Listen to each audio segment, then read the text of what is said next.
بسم الله الرحمن الرحيم، حبايبي ولادي وبناتي سنة أولى إعدادي. النهاردة هناخد قصة عن السرعة.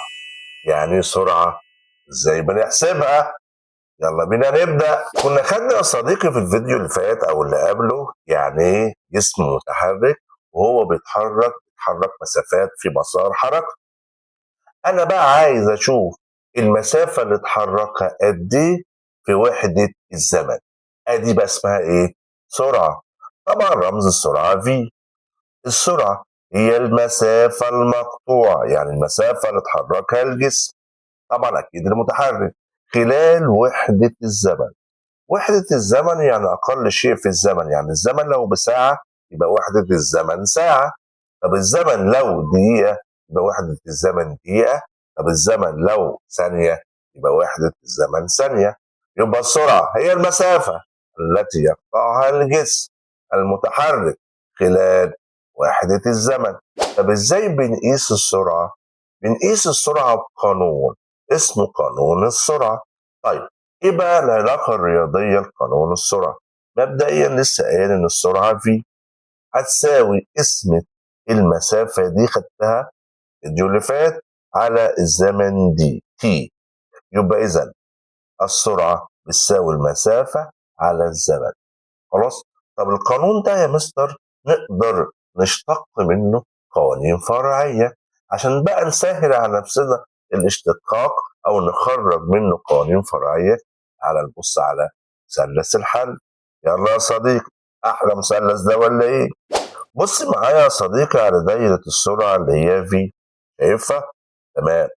هتلاقي دايرة فوق اللي هي دي، هتلاقي دايرة تحت اللي هي تي، والاتنين دول أب. أي حبيبي أي اتنين جنب بعض لازم العلامة اللي تكون بينهم في، يعني بينضربوا في بعض.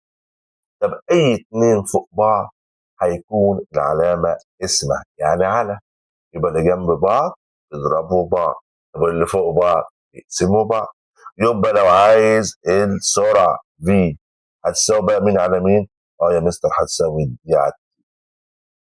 طب افرض عايز التي هيتفضل لي مين؟ الدي. يبقى الدي على الفي. يبقى لو عايز الزمن تي هيساوي دي على الفي. طب لو عايز السرعة الفي هتساوي دي على التي. طب افرض بقى عايز اللي فوق ده اللي هي الدي، خلاص هتفضل الزمن اللي هو التي في الفي ينضربوا في بعض. كده عرفت ازاي اطلع القانون واطلع منه المشتقات. طيب يا صديقي ايه هي وحدات قياس السرعة؟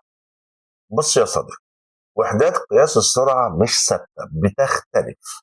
يبقى تختلف وحدات قياس السرعة تبعا لمين يا حاج؟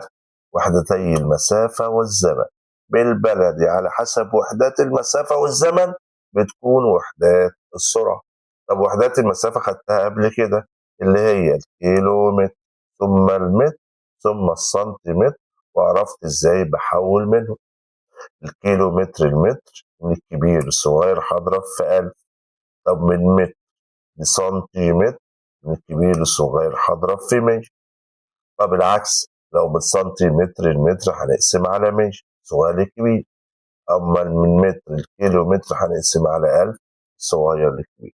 وحدات الزمن هي بقى الجديدة. وحدات المسافة خدناها قبل كده. ايه بقى وحدات الزمن؟ انا اكبر حاجة عندي في الزمن الساعة، ونختصرها اتش اور. ثم minute يعني دقيقة ام اي ان. ثم اس سكند اللي هي الثانية. يبقى انا عندي ساعة اتش، دقيقة ام اي ان minute يعني، وزمن زمن او ثانية يعني اس. من الساعة اكيد اكبر للدقيقة 60، ومن الدقيقة للثانية اكبر 60. يبقى بقاعدة الضرب من الكبير للصغير بنضرب. يبقى من ساعة لدقيقة هنضرب في 60، ومن دقيقة لثانية هنضرب في 60.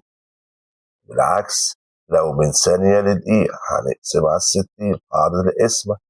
طب لو من دقيقة لساعة برضه هنقسم على 60. كده عرفنا وحدات المسافة، وحدات الزمن. بس لسه برضه ما عرفتش وحدات السرعة. بص يا صديقي، وليكن مثلا أنا عندي المسافة بالمتر، ماشي، وعندي الزمن بالثانية، خلاص، يبقى السرعة هتبقى متر لكل ثانية. يبقى وحدة قياس السرعة متر لكل ثانية. أول وحدة ده تخص المسافة، مش التعريف عندي بيقول لك السرعة مسافة، يبقى الام دي بتاعت المسافة متر يعني. مش كنا بنقول المسافة خلال وحدة الزمن، يبقى دي الزمن. طب افرض يا صديقي مثلا بقى عندك وحدة قياس المسافة بالكيلومتر والزمن بالساعة، خلاص سهلة جدا. يبقى وحدة قياس السرعة هتبقى كيلومتر لكل ساعة، كيلومتر لكل ساعة. يبقى إذا يا صديقي وحدات قياس السرعة لازم جواها وحدتين، وحدة المسافة ووحدة الزمن، وطبعا بيختلفوا، قد تكون متر كل ثانية، قد تكون كيلو متر كل ساعة، أو ممكن تكون متر لكل دقيقة. يبقى وحدة قياس السرعة متغيرة على حسب وحدتي المسافة والزمن.